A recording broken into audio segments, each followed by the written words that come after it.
For as long as you've been alive, a quiet voice inside you has whispered a strange question, one the world taught you to ignore. What came before the story you were given?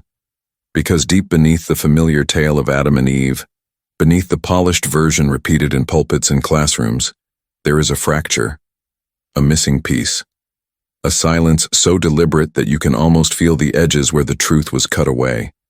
You sensed it, even if you never said it aloud. A story that contradicts itself. A creation that happens twice. A woman who appears and then disappears, as if erased from the world.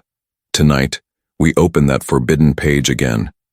Tonight we return to the first woman, the one who refused to kneel, the one whose name was torn out of scripture because she carried a kind of power the Demiurge could not control. Lilith. The woman before Eve. The shadow behind the garden. The first exile, and perhaps the first awakened soul. Before we go deeper, take a moment, breathe, and if this kind of hidden truth speaks to something inside you, you can support this work by subscribing to Gnostic Codex, liking the video, and letting me know in the comments where in the world you're watching from. Now, let's walk back into the garden. Not the one you were taught to imagine, but the real one. The one built on contradiction, silence, and the memory of a woman who would not bow. To understand Lilith, you must first recognize the fracture hidden in plain sight.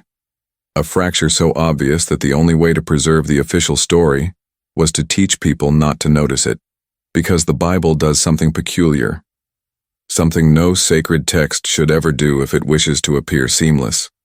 It tells the creation story twice, two different origins. Two different women.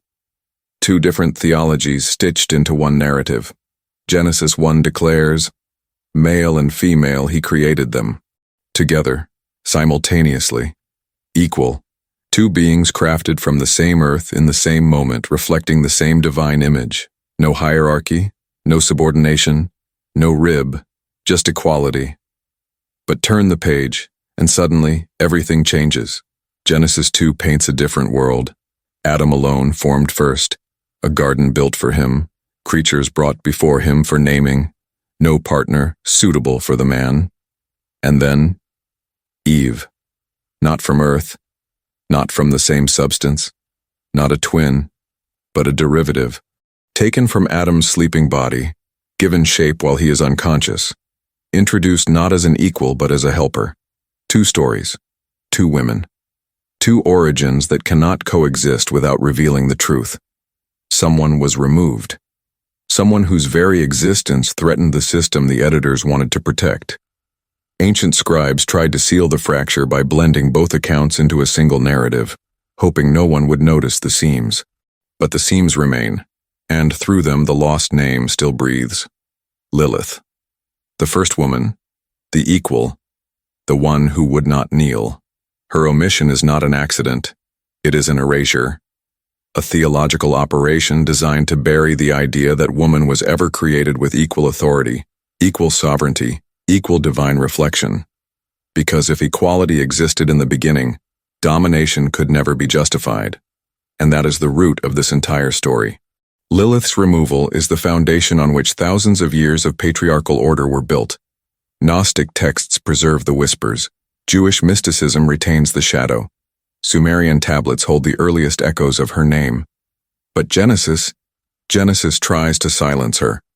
Not completely, just enough that you doubt your intuition, because the editors understood something important. If you take Lilith out of the story, the cage becomes invisible. But if you put her back in, the illusion cracks. To understand the threat Lilith represented, you must step outside the edited version of Genesis, the version trimmed, polished, and domesticated to serve a structure of authority.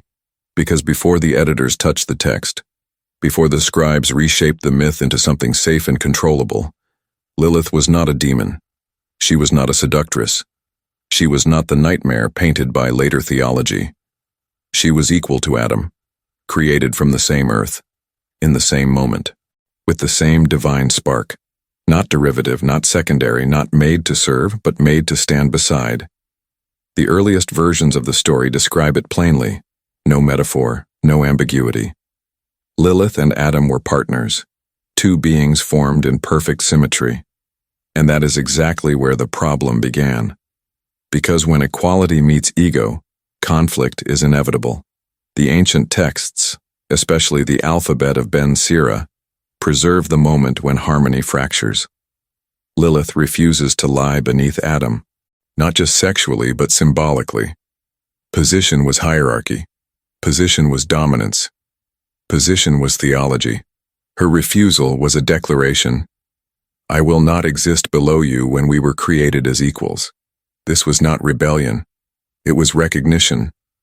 Recognition of the divine image within herself. Adam demanded submission. Lilith demanded equality. And when neither would yield, she spoke the secret name of God, a name that grants power over creation itself. And she left. She walked out of the garden. Not banished, not cursed, not cast into darkness. She chose to leave. And this is the moment that terrifies every system built on obedience, a being who chooses freedom over paradise, autonomy over comfort, consciousness over approval. From the perspective of the Demiurge, the false creator god who demands order, hierarchy, and control, Lilith committed the ultimate sin. She refused to be owned. And so the rewriting began. The woman who left the garden became the woman who must be feared. The equal became the demon. The sovereign became the seductress. The one who spoke the name of God became the monster who steals children, not because the myths described her that way, but because patriarchy needed her to be that way. You must understand.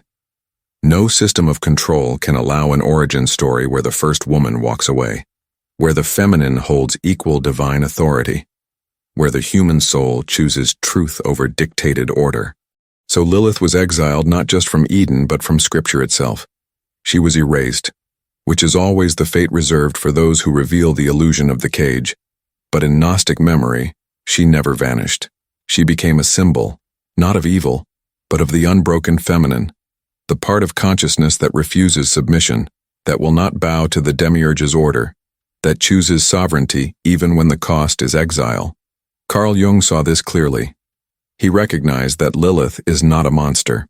She is an archetype, the suppressed feminine power erupting through centuries of repression, forcing itself back into consciousness.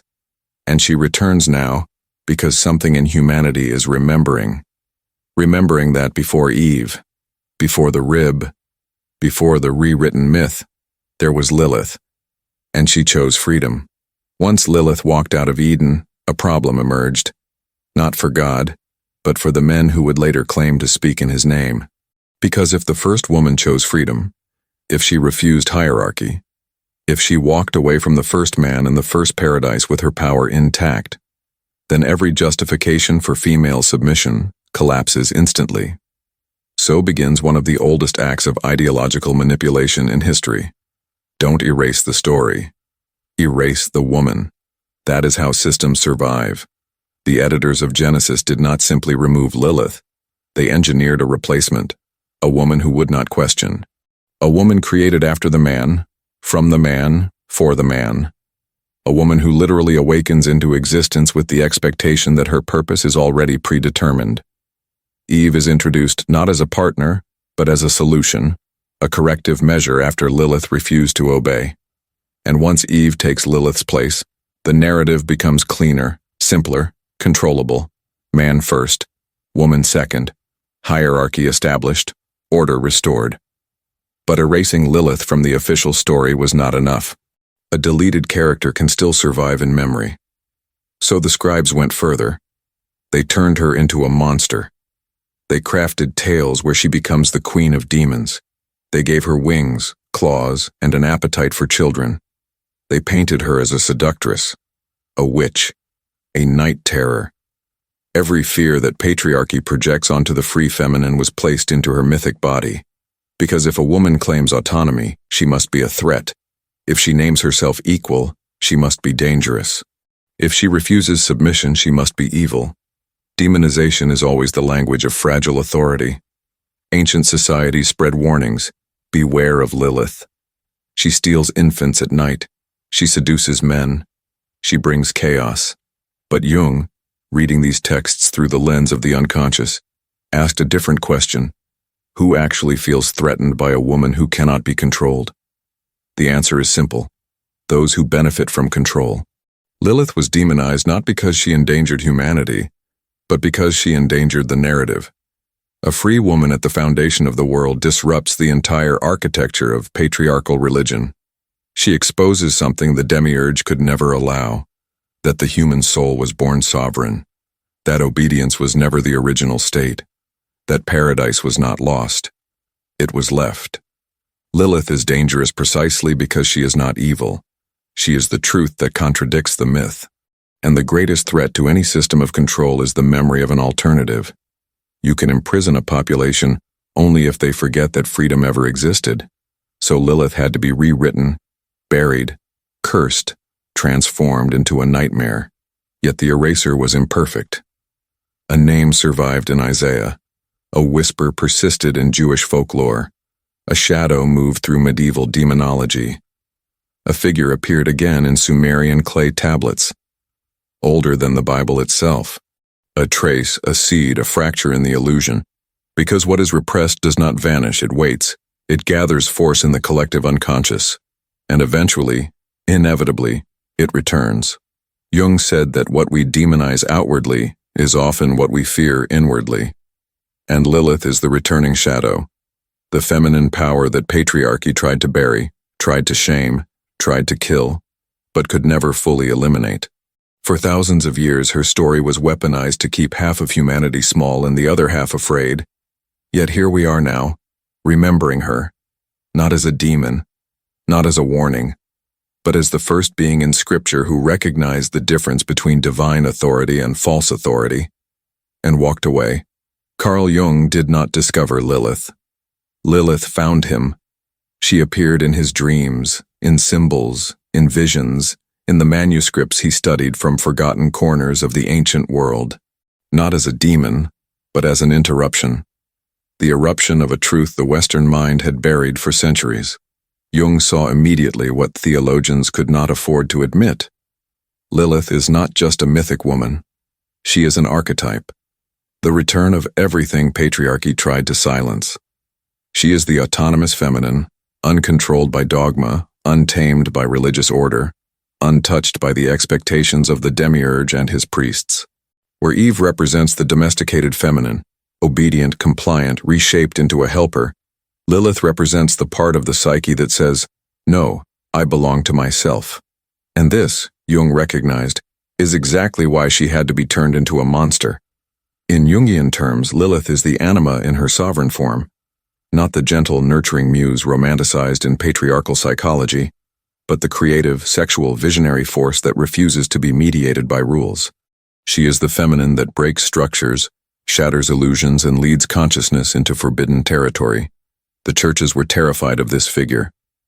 But Jung understood that without integrating Lilith, no human being, male or female, can ever be whole, because what is demonized externally lives unconsciously inside us. And what lives unconsciously controls us. Jung wrote that the true danger is not the shadow itself, but our refusal to face it. Lilith is the shadow of Western civilization, the censored feminine, the silenced intuition, the suppressed autonomy, and the moment you deny her, she grows stronger in the unconscious. This is why she returns in dreams, why she appears in nightmares, visions, fantasies, why she emerges in the stories of men and women who have never heard her name. The psyche remembers what religion erased. To Jung, Lilith was not evil. She was the medicine the psyche needed to counterbalance 2,000 years of imbalance. The masculine without Lilith becomes tyranny, cold, rigid, authoritarian, obsessed with hierarchy and order. The feminine without Lilith becomes self-sacrificing, compliant, self-erasing, unable to claim desire, voice, or destiny. Lilith restores both to wholeness. She is the reminder that the soul contains fire as well as tenderness, vision as well as obedience, sexuality as well as innocence.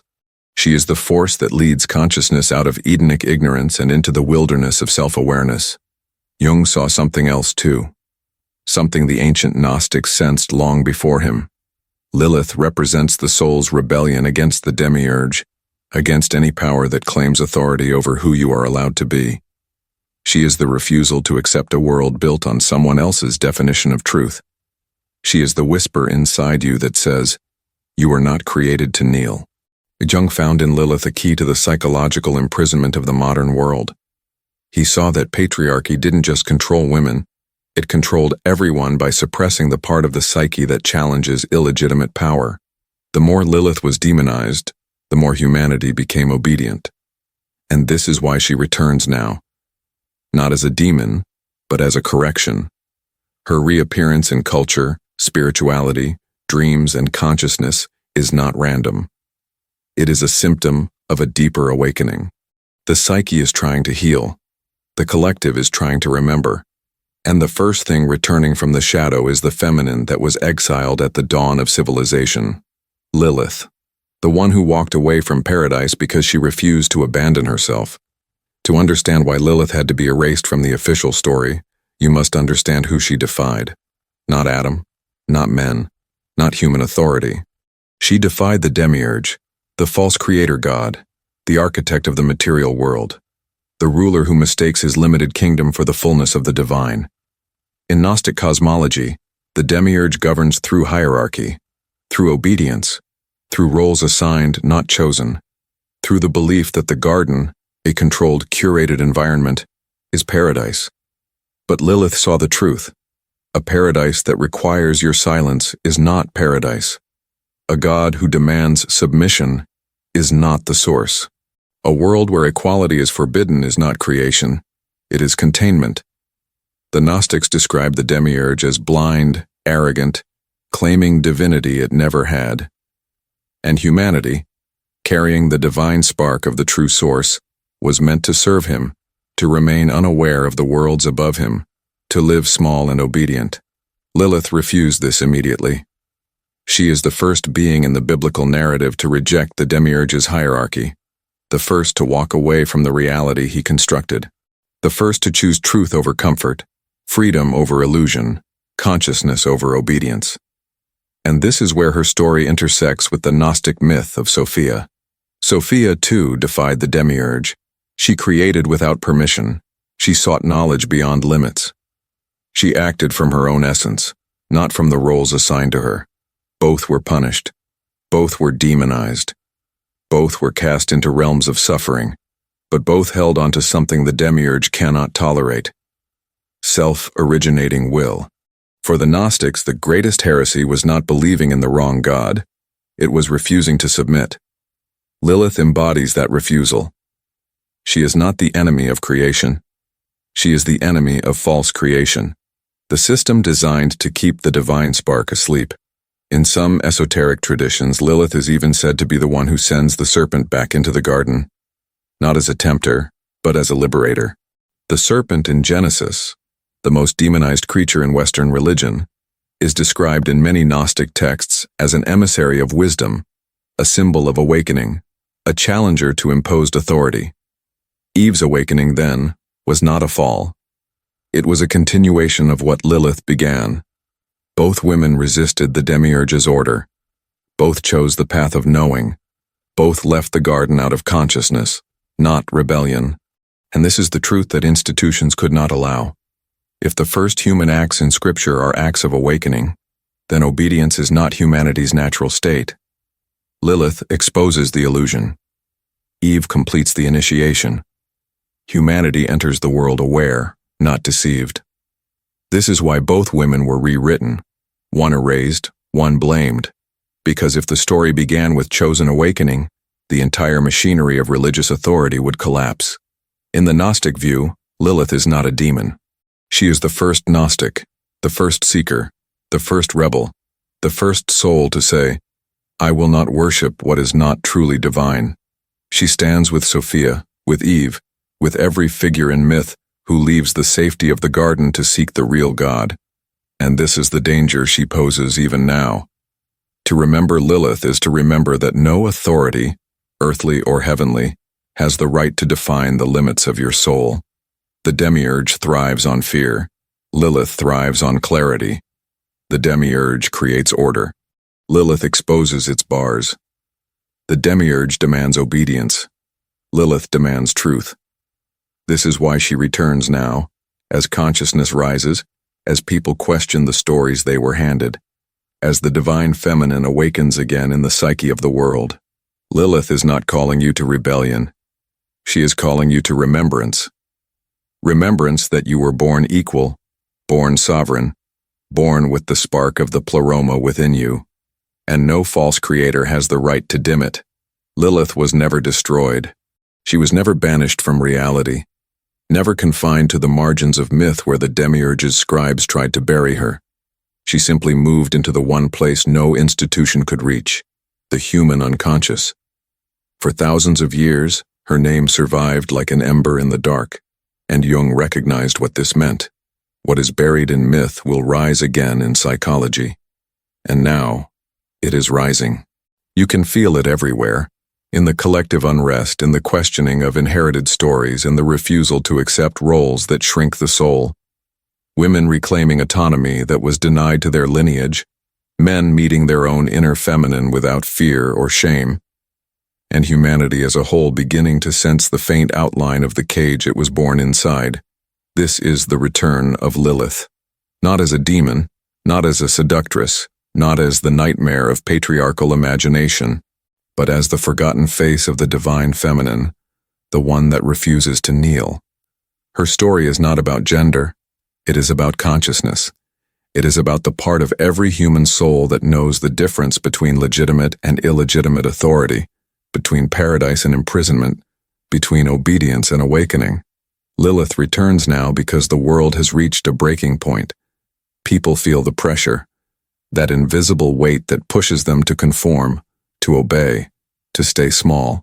They feel the same tension that once lived in Eden, the sense that something in the garden is not what it appears to be. Every time someone chooses authenticity over approval, every time someone walks away from roles that suffocate them, every time someone senses the false light of the Demiurge's order, Lilith rises in them, not as rebellion, but as remembering. Because the truth is simple, you cannot awaken without disappointing the world that preferred you asleep. Lilith teaches that. Sophia teaches that. Eve teaches that. And Jung knew that the psyche itself is structured to lead you toward the very freedom your conditioning taught you to fear. We were never meant to remain in Eden. Eden was a beginning, a cradle, a nursery, a small world built for innocent consciousness. But you are no longer innocent. You are aware, alive, fractured, seeking wholeness. Lilith's fall was the first movement of human evolution. Eve's sin was the first spark of human knowledge. Both were steps out of paradise and into reality. The Gnostics understood this. The exodus from Eden was not a punishment, it was an escape. An escape from the Demiurge's illusion of order, from the comfort of obedience, from a world where wholeness is forbidden. And this is what Lilith's return signals today, a collective readiness to leave the garden once again, because the garden is any life where you are not fully yourself, any belief that tells you to shrink, any authority that claims ownership over your mind, your will, your soul. Lilith whispers the same truth now that she whispered before she took flight. You were not created for submission. You were created in the image of the infinite. And when a soul remembers this, when it reclaims the part of itself that refuses to bow, the world trembles. Because a consciousness that knows its freedom cannot be controlled by the Demiurge, by institutions, by fear, by myth. Lilith is not calling you to rebellion. She is calling you to sovereignty, to the inner union that makes you whole, to the remembrance that makes you luminous, to the awakening that breaks the illusion from the inside out. She is the first woman, the erased woman, the demonized woman, the free woman, and now, the returning woman. Her story survived because it had to, because the psyche is remembering what the scriptures tried to hide, because the human soul is ready to reclaim the piece of itself that walked out of Eden without fear. And as she rises in you, ask yourself, where in my life have I accepted a paradise that was actually a prison? And what part of me is ready, finally, to walk away? This is not the end of the story. It is the beginning of remembering who you are,